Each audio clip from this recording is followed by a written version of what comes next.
All right, so after that invigorating set. Confusing set. Yeah, very confusing indeed. Suezo's 14th best character almost beat Magebreaker's 3rd best character. So that was really the most fraudulent wobble ever.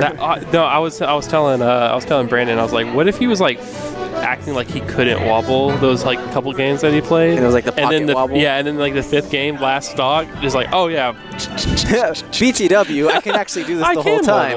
All right, so yeah, he switches back to Sheik. I kind of assumed that because.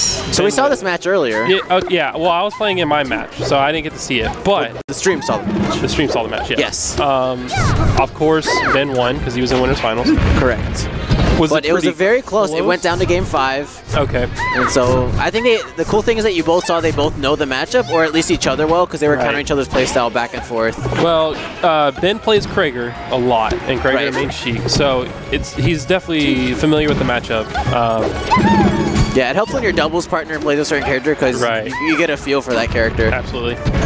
It's just a matter of Ben adapting to what Magebreaker does differently than what Krager does, because Magebreaker, honestly, in my opinion,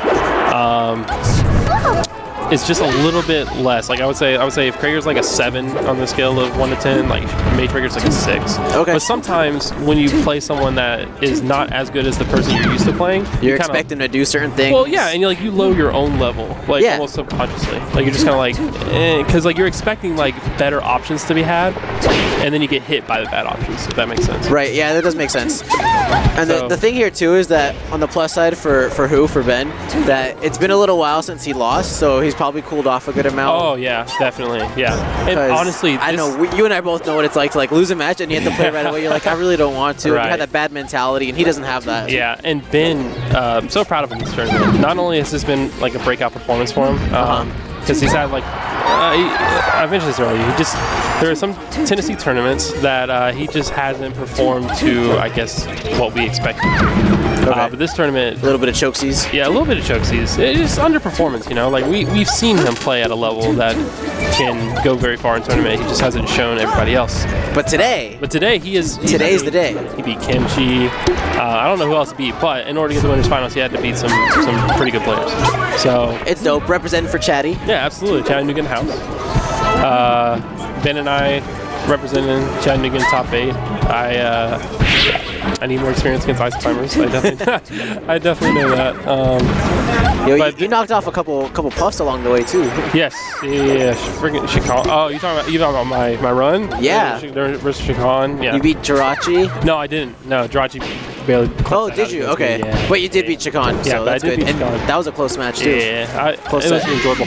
Meanwhile, while we're talking about my run, who just won? Just stalked Sheik on arguably her best stage. Yeah, arguably. So I know from experience that. Yeah. Interesting. Okay. Well, here's a lot of people say that Peach Iceheimer's is one of the matchups in this whole melee meta that's most one-sided. Right. So it's interesting. But here's the only down part is that Ben doesn't have very much experience against ice climbers because we don't have any in our region, and I don't know how much Ben has played Mui, which is our number 8, I believe, on the PR. And he plays ice Tennessee. Climbers. Yeah, Tennessee PR, and he plays ice climbers. So. But I mean, he just took care of Nano like it was nothing. So it might not need much experience to. Well, and here's the thing with just that specific stock. His floats weren't at a good height, but Magebreaker didn't adapt fast enough, and so they just ran into him. Right. So. Which I think. Because obviously Magebreaker doesn't main ice climbers. It's one of his better characters. Right. But he doesn't main them, so that affects that too. It's just, Brandon and I, I'm not even talking about it. We were just talking about our frustrations towards ice climbers. Ice climbers as a character in the sense of how accomplished you feel based off the way in which you won. Right. So it doesn't surprise me that because Ben is floating at the wrong height that Magebreaker's not doing what needs to be done in order to win the matchup, because I don't think he has that quote-unquote game sense, if that makes sense. Yeah, totally. And dude, did you see him eat that down smash on the platform? That was gross. Gosh. That's the, I mean, I know it's the MacD, but that's definitely the Ben special in Chattanooga. Like he just down smash. Wake up down smash. It's disgusting. It's who's special? Who's special? Exactly. Oh man! Wow. Okay, good power shift. So this would be the interesting part. I actually think this is going to be the key part in which Ben wins the set or doesn't is how efficiently he takes clear of the solo climber and how much damage he ends up taking from said solo climber. Because Magebreaker definitely plays way different when he has just Sopo than he does with both climbers. Which is honestly important. All the best ice climbers do that. They adjust their style. So hopefully, I mean, Ben's definitely taking care of business right now. He should grab that. Okay, interesting. Oh, that should be a wobble. Yeah, that's fine. Ben just needs to keep a cool head. He's playing well. Yeah, absolutely. He's doing what he needs to do. He's been finishing off non-stock pretty efficiently. He just needs to really use his invincibility. Pulls the turn up. Okay, I don't necessarily agree with that. I mean, if it was a stitch, that would have been good. That would have been great, but like even if it didn't hit, it would have knocked down a shield a lot. A lot of down smashes too. The Who special. Yeah. That was smart. He didn't go after Nana, and then rinse and repeat. Yep. It should just be a couple nairs away. Okay. Float height and. Ooh. I think in that situation, I would like for him to have just preemptively turn up. Well, I would like him preemptively to float at platform height, and then just react if he drifts down or if he goes straight at him. As you say that, he gets wobbled. Yeah, another option there would have been to throw the turnip up so that the turnip would have hit him if he went up, and while he was down, he could have covered both options. Yeah, that would have been good.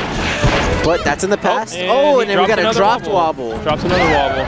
We take those. I mean, Ben got 44%. Yeah, for sure. Out of that drop wobble. It went from 14 to 44, so.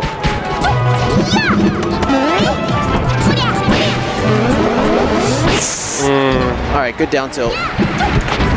Oh no! Oh no! He's out. He's out. Yeah, he's good. No, don't get him. Okay, I was gonna say don't get him attacked, but it ended up working. Actually, what happened there was they weren't desynced, so it wouldn't have been a wobble.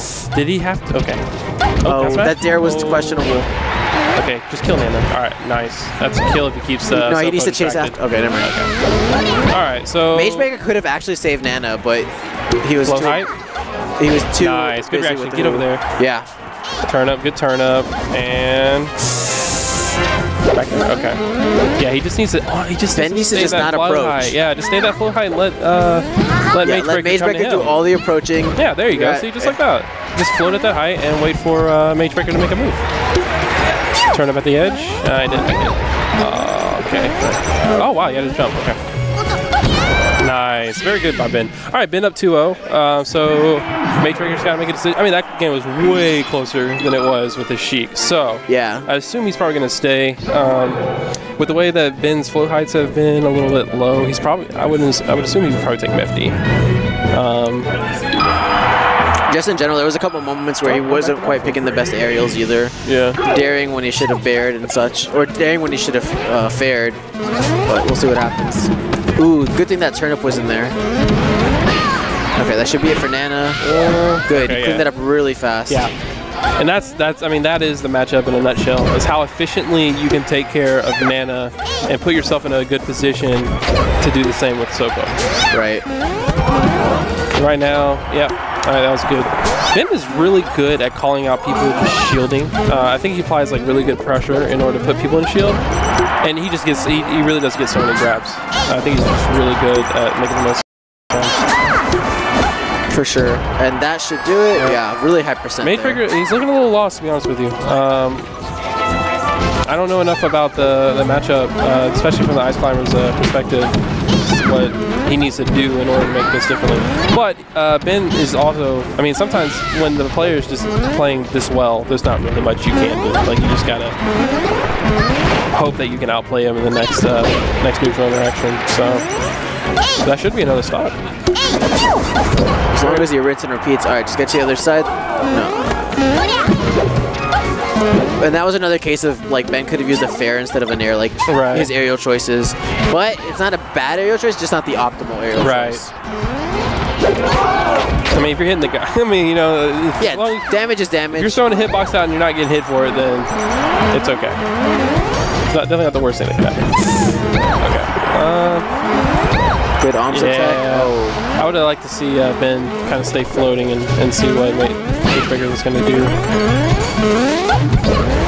Alright, this should be a pretty free edge guard, especially with that turnip throw.